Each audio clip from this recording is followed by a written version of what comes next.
Shalom, nous allons étudier le Daf Tzadik He dans Masechet Baba Batra. Nous reprenons 4 lignes à la fin du Daf Tzadik Dalet Amud Bet.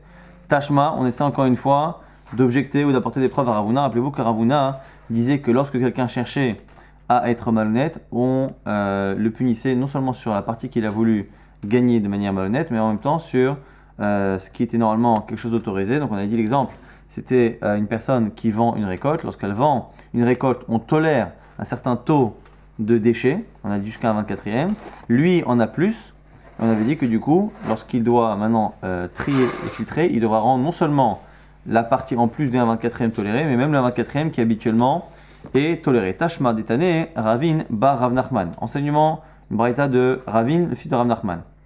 Lo etamut bilvad, ou machazir, et là machazir lo, et kol arevain. Il ne rend pas que le surplus, il rend également l'écart en plus. Alors ici de quoi ça parle? Ça parle de quelqu'un qui a vendu un terrain. Lorsque l'on vend un terrain, on a deux situations. Soit je vends un terrain et je dis je te vends le terrain avec une superficie, je te vends on va dire 20 hectares. 20 hectares et bechevel, c'est-à-dire qu'on va les mesurer à la corde de manière très précise. À ce moment-là, on ne tolère aucune erreur. Si par contre, il dit je te vends 20 hectares plus ou moins, à ce moment-là, on va tolérer une certaine marge d'erreur. Quelle est cette marge d'erreur? La même qu'on a vue jusqu'à présent, c'est-à-dire un 24e. Un 24e. Et donc du coup, la question ici, c'est quand il a dépassé ce taux-là, donc il a dit plus ou moins, mais au lieu qu'il y ait un 24e d'erreur, il y a plus, quand il doit rendre non seulement ce qui est plus que ce qui est toléré habituellement, mais il devra finalement rendre la superficie vendue, enfin donner la superficie vendue, mais de manière très précise. Donc, et là, machazirlo et kol arevain. Donc, si finalement il a donné moins que prévu, il devra rendre tous les revain, même ceux qui habituellement sont tolérés. Kulan, alma, echad eba et adoré, kulam ada. Ici, c'est une objection à Ravuna, mais dans les deux logiques de Ravuna, que ce soit une logique juridique ou que ce soit une logique d'amende, on avait dit une punition, quoi qu'il arrive, on voit ici que lorsque l'on rend, on doit tout rendre. Et donc, du coup, pourquoi Ravuna nous dit chez nous, du coup, c'est une preuve justement, comme ce que dit Ravuna. Achi ashta atamen chaser. En yatir amar. La Gemara dit c'est pas une preuve. Pourquoi? Parce que là-bas, il a dit en chaser, en yatir amar. Il a dit plus ou moins. Donc comme il a dit plus ou moins, à ce moment-là, mihu revira lo chashiv. Comment ça fonctionne là-bas? Et ici, il y a des nuances dans les deux objections que la Gemara va rapporter, enfin dans les deux enseignements. Il va y avoir des nuances qui sont un peu fines. Il faudra voir les deux tosfotim, la en chaser, en yater et le tosfot d'après pour la braïta d'après, pour comprendre ici les chilukim, les distinctions. C'est qu'on est en train de nous dire ici que comme il a dit plus ou moins, mihu revia alo chashiv. C'est-à-dire que dès le départ, on avait prévu que ce soit finalement 20 hectares avec un peu plus, un peu moins. Mais dès qu'on a dépassé ce 1/24e, on n'est plus dans ce qu'il a précisé. Et donc on part du principe à ce moment-là qu'on revient à quelque chose de très précis, puisqu'encore une fois, le fait qu'on ait besoin de dire en chaser en yatir, ça veut dire qu'à la base, quand on vend un terrain, qu'on achète un terrain, on achète exactement la surface. C'est que parce qu'il a précisé que c'était plus ou moins que l'autre accepte finalement de perdre un peu, mais pas beaucoup. S'il y a plus à ce moment-là, on revient à une situation classique. Alors encore une fois dans les terrains, lorsqu'on ne précise rien, on part du principe que l'on doit donner d'une manière exacte. Et terme revia, lorsqu'il y a plus que ce quart-là, qui revient donc le quart d'un quart pour un CA, on avait dit que c'était 1/24e, Chashif c'est trop important, Ve'adra il doit le rendre. Autre preuve. C'est un 16e. Non, le quart de 6 cabines. Tashma, Ona, Pachot Mishtut. Maintenant c'est un cas de Ona, quelqu'un qui vend un objet et qui le vend plus cher que sa valeur. Alors, si c'est Pachot Mishtut, si il a vendu plus cher, mais moins de 1/6 par rapport à la vraie valeur, par contre, Mishtut Nikne Amekar, la vente reste bonne. Yotem Mishtut, si on dépasse 1/6, Batel Mekar, la vente est annulée. Shtut, si on est à 1/6, Kana ou Machazir, la vente est bonne, mais il devra rendre le surplus. L'Agma se pose la question justement, Machazir il devra rendre le surplus. L'Agma dit, Amai, l'Agma dit, je ne comprends pas pourquoi, quand on a plus que 1/6, pourquoi on annule la vente et on rend tout l'argent et on rend l'objet, alors que normalement, si on partait du principe qu'on ne tient pas comme Ravuna, on devrait à ce moment-là dire voilà, il rend jusqu'à 1/6. Comme jusqu'à moins d'1/6 c'est toléré, on ne devrait rendre qu'une partie. C'est une preuve pour Ravuna. Liader ad parod mishut, il devrait rendre le surplus jusqu'à un peu moins qu'un sixième. Shmamina kolechi deva el adoré. Kula me'adar, ça confirme ce que dit Ravuna, c'est-à-dire qu'à chaque fois que l'on doit rendre, on rend non seulement le surplus qui n'est pas toléré, mais on rend même ce qui habituellement est toléré. La Gemara là aussi va repousser cette preuve en disant Achi ashta ata mekara shave beshave amalé. La Gemara dit là-bas c'est spécial. Pourquoi? Parce que là-bas, on a vendu shave beshave. À la base, quand on vend quelque chose, la personne ne s'attend pas à payer un peu moins de 1/6 de sa valeur. Si tu me vends un objet qui vaut 100, je m'attends à ce que l'objet vale 100 exactement. Miou parot mishtut lo yedia abemane. Simplement, moins que 1/6, ça ne se voit pas, ça ne se ressent pas. Ou machininish. Et la personne, si elle la prenait, elle serait mochelette, elle ne serait pas forcément contre. Shtut yedia, à partir du moment où il y a plus que shtut, plus qu'1/6, c'est quelque chose qui se reconnaît. Velo machininish, la personne n'est pas d'accord. Et il y a mishtut mikar ta'ut rubatel mekar. Et plus qu'1/6, évidemment, la vente est annulée. Donc ce qu'on nous dit ici, finalement, dans les deux tentatives de preuve pour Ravuna, c'est qu'il y a une distinction entre des cas où, à la base, on devrait être précis. Et c'est simplement, soit parce qu'on a précisé plus ou moins, soit parce que c'est pas visible dans la vente, qu'il y a eu une mechila. Quand il y a eu une mechila, que la personne, si elle accepte, si elle voit l'erreur, elle pardonne, c'est jusqu'à un certain taux. Une fois qu'on dépasse cela, on ne tolère rien et on revient à quelque chose de précis. Or chez nous, c'est pas que si la personne savait, elle pardonnerait. C'est que quand j'achète une récolte, je sais dès le départ que je vais avoir un peu moins de 1/24 de déchets. Donc ça, dans la caisse, c'est tout à fait différent. Le fait que là-bas, on revienne sur tout, c'est normal. C'est parce que là-bas, il y a eu tromperie plus ou moins. Et donc, on tolère une petite tromperie, pas une grande. Chez nous, à moins d'1/24, il n'y a pas de tromperie. Et donc, on pourrait penser que même si là-bas, on rend tout, dans le cas de Ravuna, on pourrait ne pas tout rendre. Donc, du coup, ce n'est pas une preuve forcément pour Ravuna. Dernière, justement, preuve pour Ravuna. Tashma mekabel sadeh mechavero lita. Celui qui achète un verger. Areze mekabel alav eser bouriot lechol mea, où il demande à un jardinier de lui planter un verger. Et la personne qui achète, donc, est censée accepter, tolérer jusqu'à 10%. Bouriotes, ce sont des arbres qui ne poussent pas. 10 arbres qui ne poussent pas. Donc le jardinier met des arbres pas bons ou ne les plante pas comme il faut. L'acheteur est censé tolérer jusqu'à 10%. Yoté mikan, au-dessus de ce taux-là. Megagelim alavetakol, on demande au jardinier de rendre tout. Et encore une fois, là aussi, non seulement il devra rendre tous les arbres qui sont au-dessus du taux toléré de 10%, mais même ceux qui sont entre 0 et 10%. Alors là aussi, c'est une preuve pour Ravuna. Tu vois bien que quand on rend tout, Amar Ravuna, Béré de Rav Yoshua, réponse ici de Ravuna, Béré de Rav Yoshua, et c'est vraiment cette réponse-là qu'il fallait voir Tosfot. Koliete Amikan, c'est parce qu'au-delà de 10%, Keba Lita Mitechila Dame, c'est comme s'il était en train de planter les Khatrila. Ici, on a une nuance par rapport à ce qu'on a vu jusqu'à présent, c'est que lorsque le jardinier plante les arbres, il n'a pas le droit de laisser le moindre arbre pas bon s'il est au courant. C'est-à-dire qu'il doit planter 100 arbres qui selon lui sont bons, et si après coup on en a 9 sur 100 qui ne poussent pas, à ce moment-là, il n'est pas malhonnête. Si par contre il a un seul arbre qui n'est pas bon depuis le départ ou qu'il a planté de manière maladroite, il n'a pas le droit de le laisser. Ce que nous dit ici la Gemara, c'est que lorsqu'on a dépassé un certain taux, finalement, c'est comme si le travail du jardinier n'était pas encore terminé. Et donc, c'est comme s'il était balita mitechila, c'est comme s'il était encore en train de faire. Donc, c'est comme si finalement, il avait planté un arbre, 2 arbres, en pensant qu'il était bon. Et avant d'avoir terminé le travail, il se rend compte qu'il y en a un qui n'est pas bon. Il est contraint, s'il n'a pas terminé le travail, de l'enlever. Ce qu'on nous dit ici, c'est quand on a dépassé un certain taux, c'est comme si le travail n'était pas terminé. Comme c'est pas terminé, il n'a pas le droit de tolérer un seul. C'est pour ça que non seulement il devra replanter les arbres qui sont au-delà du taux toléré de 10%, mais même ceux qui sont en dessous. On reprend maintenant la suite de la Mishnah. Martef Shel Yahin, on avait dit celui qui vend une cave de tonneaux de vin, la personne qui achète est censée tolérer jusqu'à 10% de Yahin, ce qu'on avait dit Kosesot. Alors Kosesot, on avait dit rapidement, c'était un vin abîmé, mais en détail, c'est pas exactement ça. Il y a 3 types de vins. Il y a un vin qui est de très bonne qualité. Il y a un Yahin Sheichmitz, un vin qui a tourné au vinaigre, qui n'est pas consommable autrement que comme vinaigre. Et on a entre-temps Yahin Kosesot. Kosesot, ce sont justement, c'est un vin qui a une durée date de péremption limitée, c'est-à-dire qu'il est en train plus ou moins de devenir petit à petit du chometz, du vinaigre. Et donc du coup, c'est ça qu'on tolère. On tolère jusqu'à 10% de la cave qui est un vin qui n'a pas une durée de vie très longue. Alors, Gemara justement nous dit Echidame. Quel est le cas de notre Mishnah? Idama le martef sheyain stam. Est-ce qu'il a dit je te vends une cave à vin, sans préciser? Kashia, ça pose problème, on verra pourquoi. Idama le martef ze sheyain. S'il lui a dit je te vends 7 caves à vin, Kashia, ça pose problème. Damar martef ze Kashia, et s'il a dit je te vends 7 caves, Kashia, c'est aussi un problème. Alors ici, on a donc finalement trois appellations possibles. Et en fonction de la précision du vendeur lorsqu'il vend, on va avoir une tolérance plus ou moins grande face aux déchets qu'il y a justement dans ces vins.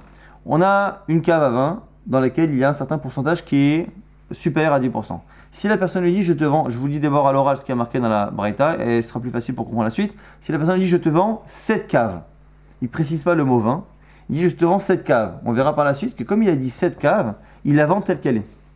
Avec ce qu'il y a dedans, qu'il y ait 10%, pas 10% de vin avec une date de péremption limitée, même si le vin est entièrement du vinaigre, il a dit je te vends 7 caves. À toi de vérifier ce qu'il y a dans cette cave. Si par contre, il lui dit je te vends une cave à vin, c'est l'extrême de l'autre côté, je te vends une cave à vin. Comme il a dit une cave à vin, là ici, on n'est pas en train de regarder le défaut qu'il y a dans cette cave. Une cave à vin, je m'attends à avoir du vin. Et là, ici, on ne tolérera pas de vin défectueux. Si par contre, il a fait un mix des deux, je te vends 7 caves à vin.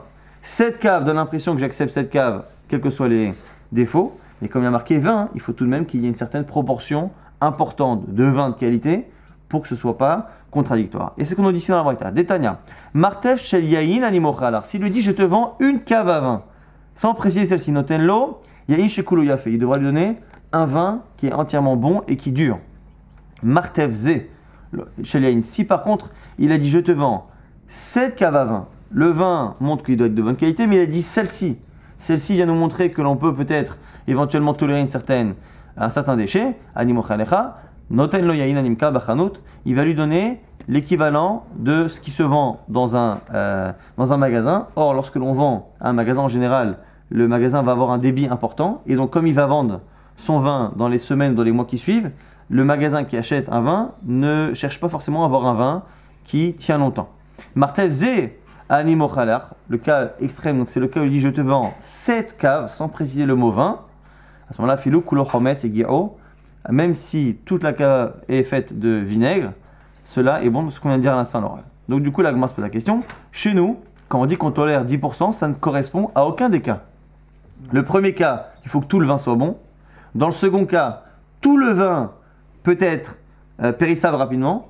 Et dans la troisième situation, on peut avoir un vin qui est entièrement devenu vinaigre. Mais 10% de vin périssable facilement, on n'a pas cette halakha. La Gemara dit alors là, Amdamar.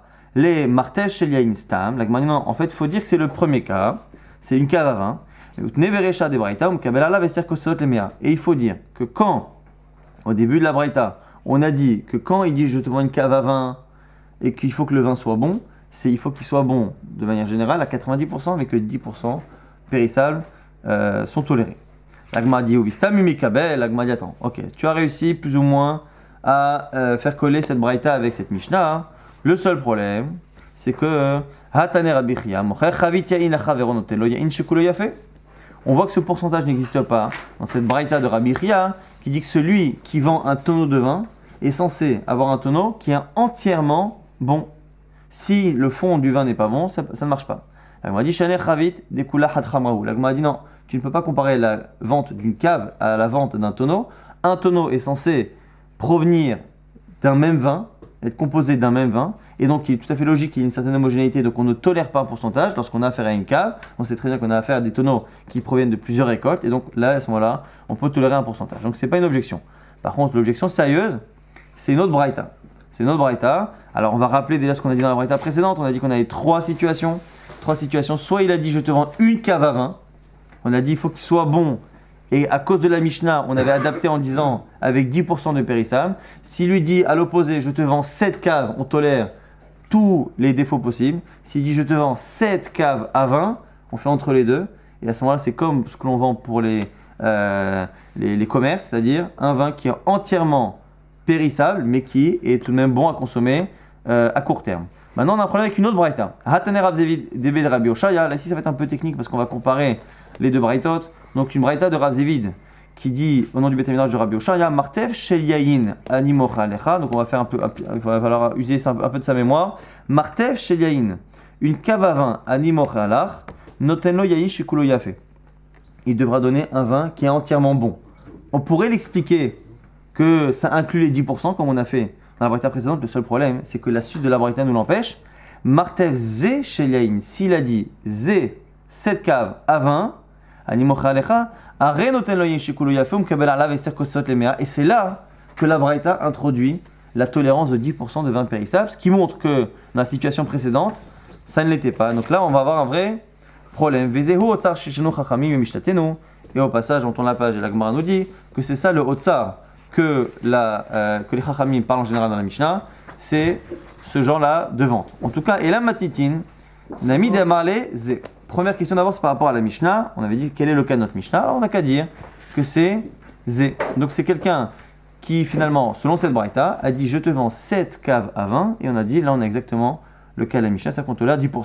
Alors, le problème de la Gemara, hein, c'est la contradiction entre les deux braïtot. Kashia Zé à Zé. On a tout de même une contradiction entre les deux braïtot dans la braïta précédente. Quand il avait dit je te vends 7 caves à 20, on tolérait 100% de vin périssable parce qu'on estimait que c'était comme pour un commerce, c'est-à-dire quelque chose qui se consomme à court terme. Et là, ici, on vient de dire à l'instant que Zé, Martev Zé Shel Yayin, c'est que 10% de Kosesot. La Gemara dit Lokashia, c'est pas un problème. Il y a encore un autre détail qu'on a oublié. Hade Amalé Limikpa, Hade Amalé Limikpa, ça dépend si on a précisé qu'on veut l'utiliser pour l'alimentation, pour la cuisine. Ici, quand on a dit que c'est comme pour vendre un commerçant, on ne veut pas le vendre à un commerçant, on le vend à un particulier. Ça dépend si la personne a précisé que c'était pour la cuisine. Lorsqu'on utilise du vin pour la cuisine en général, on l'utilise avec un débit moindre et donc du coup on a besoin d'une date de péremption qui est supérieure. Et donc du coup, Hadamal les mikpa, lorsque l'on dit qu'on ne tolère que 10%, c'est quand on a dit les mikpa. Hadamal les mikpa, dans la braïta précédente, on avait dit qu'on tolérait 100% de vin périssable, c'est quand il n'a pas précisé les mikpa. Des Rav Zevid a parlé les mikpa, braïta de la malé les mikpa, ce que la bien dit, selon Rav Zevid, on a précisé que c'était pour la cuisine, et dans la braïta numéro 1, de la malé les mikpa. Conclusion du coup, Ilkar, c'est pourquoi Martev shel yayin, et vers Amalo les mikpa, celui qui dit je te vends une cave à vin. Et il a dit une cave à vin, mais pour la cuisine. Notenlo yayin, shekulo yafe. Il devra donner du vin qui est entièrement bon. Martev ze shel yayin, 7 caves à vin. Et vers Amalo les mikpa, mais en précisant pour la cuisine. Notenlo yayin, shekulo yafe, mkabel alav et serko se soit lemea. C'est un vin qui est entièrement bon, mais avec 10% de vin périssable. Martev ze shel yayin, 7 caves à vin. Vélo amal et mikpa, sans préciser que c'est pour la cuisine. Notenlo yain animkar bachanot, on a dit on donne du vin qui est vendu aux commerçants et donc on peut vendre même un vin qui est totalement périssable. Maintenant, Ibayalo, on pose une question parce qui revient à ce qu'on a vu dans la première Mishnah mais qu'on a mis de côté. Martef shel yain, vélo amarle les mikpa maï. Lorsqu'il lui dit je te vends une cave à vin, vélo amarle les mikpa, mais il n'a pas dit que c'était pour la cuisine, maï.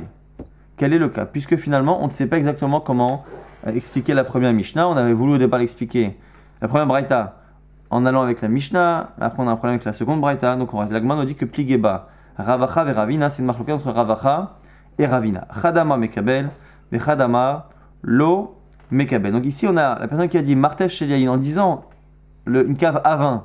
A priori, c'est quelque chose qui est à l'avantage du vendeur, du bon vin, mais comme il n'a pas précisé pour la cuisine, on n'a pas l'impression qu'il veut le garder à long terme. Et donc c'est ça qui fait que on ne sait pas comment choisir, puisqu'on a vu que on avait des avis différents. Man dama mekabel deek miderav zevid. Celui qui dit que cette personne-là accepte 10% de vin périssable, il a déduit ça de Rav Zevid, de la seconde braïta. Pourquoi des katané, c'est marqué là-bas. Martef shel yayin ani mochralach. Je te vends une cave à vin. Notenlo yayin shekulo yafe. On a dit je te vends une cave à vin. Il devra donner un vin qui est parfait. Veo kimna d'amale les mikpa. Mais là-bas c'est un cas où il a précisé pour la cuisine. Donc celui qui dit je te vends une cave à vin pour la cuisine, il faut que le vin soit Parfait. Ta'ama de'amale le mikpa. On voit que c'est parce qu'il a précisé que c'était pour la cuisine. Alors, amale le mikpa, s'il n'a pas précisé pour la cuisine, mekabel, on voit qu'on tolère à ce moment-là plus, donc 10%. L'agma dit, Ouman de'amalo mekabel.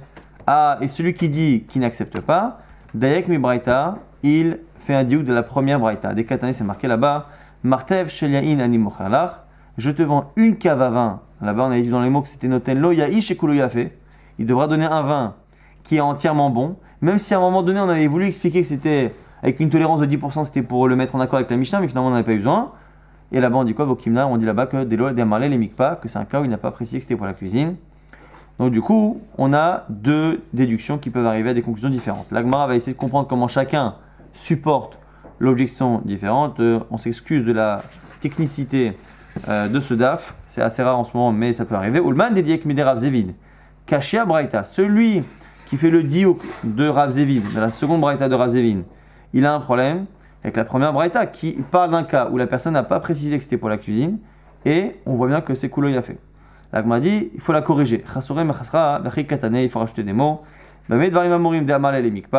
Lorsque dans la première braïta, on a dit qu'il fallait donner un vin qui était entièrement bon, en fait, il faut dire non. C'est un cas où il a précisé que c'était pour la cuisine. Mais s'il n'a pas précisé, mekabel. Donc il faut rajouter des mots, vraiment la corriger. Ou martezé shaliain velamale le mikpa, noten lo yain animka bachanut. Si par contre il a dit, je te vends là, ce vent-là, cette cave à vin, il n'a pas précisé si c'était pour la cuisine ou pas, à ce moment-là, il donnera un vin qui est entièrement périssable. Ou le man dédé avec mi braïta, celui qui fait le diouk de la première braïta, Kasha de Rav Zevid, il a un problème avec la seconde braïta de Rav Zevid, il va au kimna d'Amalé les mikpa. Pourquoi là-bas a-t-on dit que quand on donne du vin entièrement bon, pourquoi on a précisé qu'il a précisé pour la cuisine, alors que selon cet avis-là, même s'il n'a pas précisé, il devrait donner un vin entièrement bon. Halo Amalé les mikpa mekabel. L'Agmara nous dit quoi? Non. Ou adin de afalga de la malémique pas. Tu as raison. Dans l'absolu, on n'était pas obligé de préciser que c'était quelqu'un qui avait demandé pour la cuisine. Pourquoi? De l'amale l'omekabel l'omekabel ve adeu kimna de amale lemikpa. La raison pour laquelle on a dit qu'il a précisé ça, mishum de kashia ze azé, c'était pour justement répondre à la contradiction qu'il y avait entre les deux braïtot. Mais dans le fond, même s'il n'a pas précisé ça, il n'y a pas de souci. On va très rapidement introduire la sugia suivante. Amar Avioda Yain Animka Bachanut. Celui qui vend donc un vin donc pour un magasin, on a dit c'est un vin qui va rapidement tourner. Alors il a un peu l'odeur du vinaigre. Donc pour ceux qui aiment sentir le vin avant, c'est pas très agréable, mais il a le goût encore du vin. Mais Machinalav Boré Perea Gefen. On dit Avioda, il continue de faire Boré Perea Gefen. Le vin n'a pas assez changé pour qu'il puisse devenir chez Akol. Raprise d'Amar, Gabé Khamra de Akrim, la Mali. Il dit attends, mais qu'est-ce que tu veux? Pourquoi tu me donnes du vin qui a tourné ou qui a commencé à avoir une croûte qui s'est formée? C'est-à-dire que pour lui, il faut faire chez Akol, on est déjà passé quasiment dans le vinaigre. Alors on objecte, métivé. Alpat chez Ipesha, Valin chez Ikrim, Valtafshish chez Avrat Surato. On a une braïta, on s'est brachot là-bas, où on nous dit sur trois choses. Le pain qui a changé d'apparence, Valin chez Ikrim, le vin qui a commencé à faire une croûte. Et un plat qui a tellement tourné ou qui a changé que même son apparence a changé, Omer chez Akol, Niavidor, on fait chez Akol. Donc comment Rav Yehuda peut nous dire que le vin qui est périssable, qui a déjà changé d'odeur, on fait encore Boré Gefen? Dans cette braïta qu'il est obligé d'accepter, on voit que sur un vin qui a commencé à faire une croûte, on fait chez Akol. Amar Rav Zevid nous répond, Modé Rav Yehuda, mais pour Tsema, des Misdabin, Akarata. L'Agmara nous dit que Rav Zevid nous explique que selon Rav Yehuda, on ne parle pas du même vin. Lui, il parle d'un vin simplement qui va se périmer et qui a changé d'odeur. Le vin là-bas dont on parle dans la braïta, sur le patch à Ipsha, Yain Shekrim là-bas, c'est un vin qui est vendu sur les routes et dans les endroits, sur les routes.